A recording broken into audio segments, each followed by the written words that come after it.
ஆழ்வார் எம்பெருமானார் ஜீயர் திருவடிகளே சரணம். ஜீயர் திருவடிகளே சரணம். பெரியவாச்சான் பிள்ளை ஸ்ரீராமாயணத்திலே இருக்கக்கூடிய முக்கியமான ஸ்லோகங்களை எடுத்து தொகுத்து ஸ்ரீராமாயண தனி ஸ்லோகம் என்று அருளியுள்ளார். அதிலே நாம் இப்பொழுது 2வது ஸ்லோகத்தை அனுபவித்து வருகிறோம். பாலகாண்டத்திலே 20வது சர்க்கத்திலே 2வது ஸ்லோகம் இது. ஊனஷோடச வருஷோ மே ராமோ ராஜீவலோச்சனஹ ந யுத்தயோக்கியதாமஸ்ய பஷ்யாமி சக ராட்சசைஹி என்று இது தசரதன் சொல்லக்கூடிய வார்த்தை. 16 வயது கூட நிரம்பாத என்னுடைய பிள்ளை, அவன் எப்படி இருக்கிறான்? ராஜீவலோச்சனனாக, தாமரை கண்ணனாக, மிகவும் மென்மையானவனாக இருக்கிறான். அப்படிப்பட்ட இவனுக்கு இந்த ராட்சசர்களோட யுத்தம் பண்ணுவதற்கான யோகியதை இருப்பதாக நான் பார்க்கவில்லை என்று இங்கே தசரத சக்கரவர்த்தி சொல்லுகிறார். இதிலே இந்த ஸ்லோகத்திலே முதல்ல ஒரு முக்கியமான விசாரம், பெருமாளுக்கு இந்த திருக்கல்யாணம் நடக்கும் பொழுது எத்தனை வயது என்பதை நிர்ணயம் பண்ண வேண்டும் என்று திருவுள்ளம் கொண்டு அதை பெரியவாச்சான் பிள்ளை அற்புதமாக எடுத்து காட்டுகிறார். இதில் என்ன குழப்பம் வருதுன்னா, ஊனஷோடச வருஷம் என்று சொல்லியிருக்கிறார் தசரதன். ஊனஷோடச வருஷம்னா என்ன அர்த்தம்? 16 வயதுக்கு கொஞ்சம் குறைவாக இருக்கக்கூடிய வயது என்று அர்த்தம். இப்படிப்பட்ட வயதிலே நான் எப்படி இந்த ராமனை உன்னுடைய அனுப்ப முடியும் என்று கேட்கிறான் தசரதன். இது ஒரு பக்கம் ஊனஷோடச வருஷோகங்கிறது. பிராட்டி ராவணன் அவளை கவர்ந்து போக வரும் பொழுது பஞ்சவிம்சக என்று பெருமாள் 25 திருநக்ஷத்திரத்தை உடையவர் என்று பிராட்டி அங்கே சொல்லியிருக்கிறாள். இதுக்கு நடுவிலே கௌசல்யா பிராட்டி, அவள் பெருமாள் காட்டுக்கு போகக்கூடிய காலத்திலே, அந்த சமயத்திலே மிகவும் வருந்தி தச சப்தச்ச என்று இப்படி 17 வருடம், தச சப்தச்ச இத்தனை வருடங்கள் உன்னை நான் பட்டத்திலே காண்பேன் என்று ஆசைப்பட்டு கொண்டிருந்தேன். அப்படி இல்லாமல் நீ இப்பொழுது காட்டுக்கு போக வேண்டும்படி ஆகிவிட்டதே என்று அவள் வருந்துகிறாள். இங்க தச சப்தச்ச என்று அவள் சொல்லியிருக்கிறாள். அப்ப அதை பார்க்கும்போது 17 தச சப்த என்று வருவன 17 என்று தோன்றுகிறது. இந்த 3 பிரமாணங்கள் இருக்கு. இது தவிர ஒரு 3-4 இடங்களிலே பெருமாளுக்கு 12 வயதுதான் ஆகிறது என்பதை கோடிட்டு காட்டியிருக்கிறது. இந்த ஸ்ரீராமாயணத்திலே இருக்கக்கூடிய பல ஸ்லோகங்களிலே ஒரு 3-4 ஸ்லோகங்கள் எடுத்து காட்டியிருக்கிறார். இப்போ இந்த வயது என்ன, 12 இல்லை 16 என்பதை இங்கே நிர்ணயம் பண்ண வேண்டும். அதுக்கு பெரியவாச்சான் பிள்ளை முதலிலே 16 என்று சொல்லக்கூடிய கணக்கு பொருந்துமா என்பதை ஆராய்ச்சி பண்ணுகிறார். அதாவது பிராட்டியினுடைய வார்த்தை 25 என்று இருக்கிறது.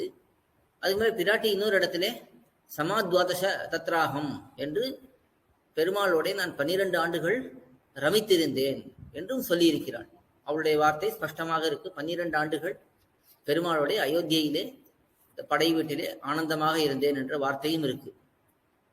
அப்போ இந்த 12 ஆண்டுகளையும் கணக்கு பண்ணி கொண்டால்,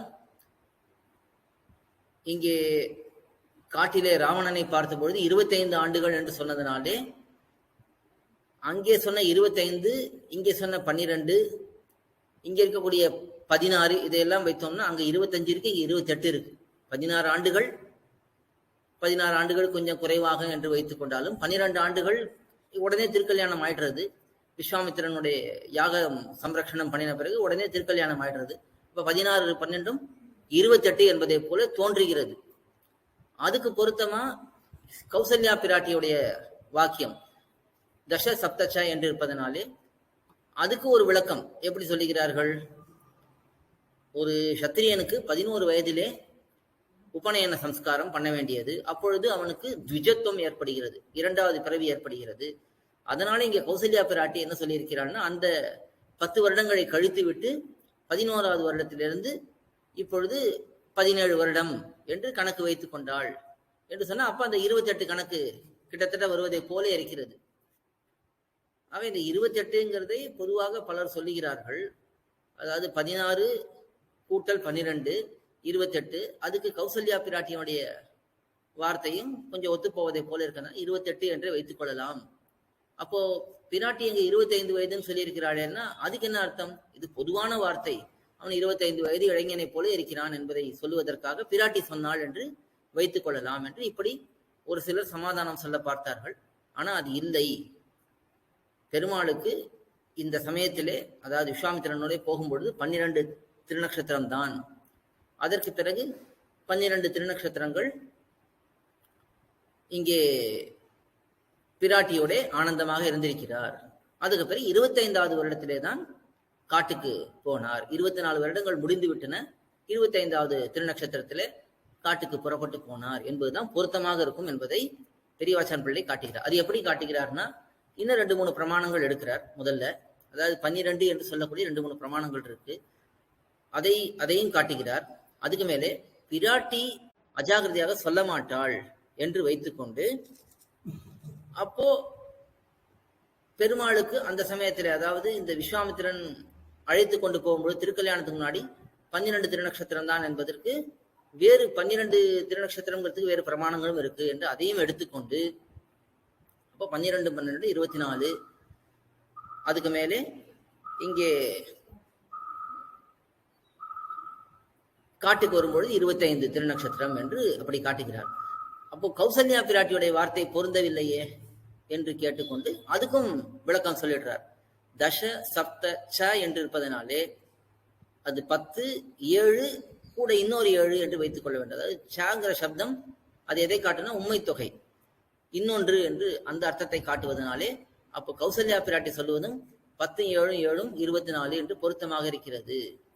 முன்னாடி சொன்ன கணக்குப்படி நாம் வைத்துக் கொண்டோம்னா அதுல இன்னொரு சின்ன விரோதமும் வருது.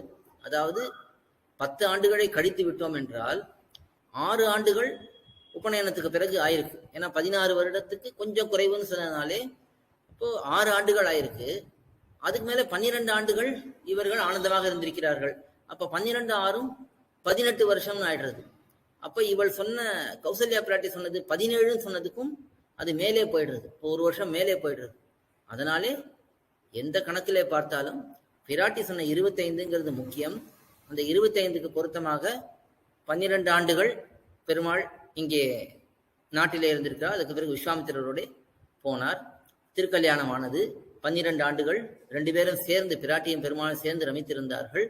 அதற்கு பிறகு 25வது வயதிலே பெருமாள் காட்டுக்கு வந்தார் என்று இந்த திருநக்ஷத்திரத்தை நிர்ணயமாக பெரியவாச்சான் பிள்ளை எடுத்து காட்டிவிட்டார். ஆழ்வார் எம்பெருமானார் ஜீயர் திருவடிகளே சரணம். ஜீயர் திருவடிகளே சரணம்.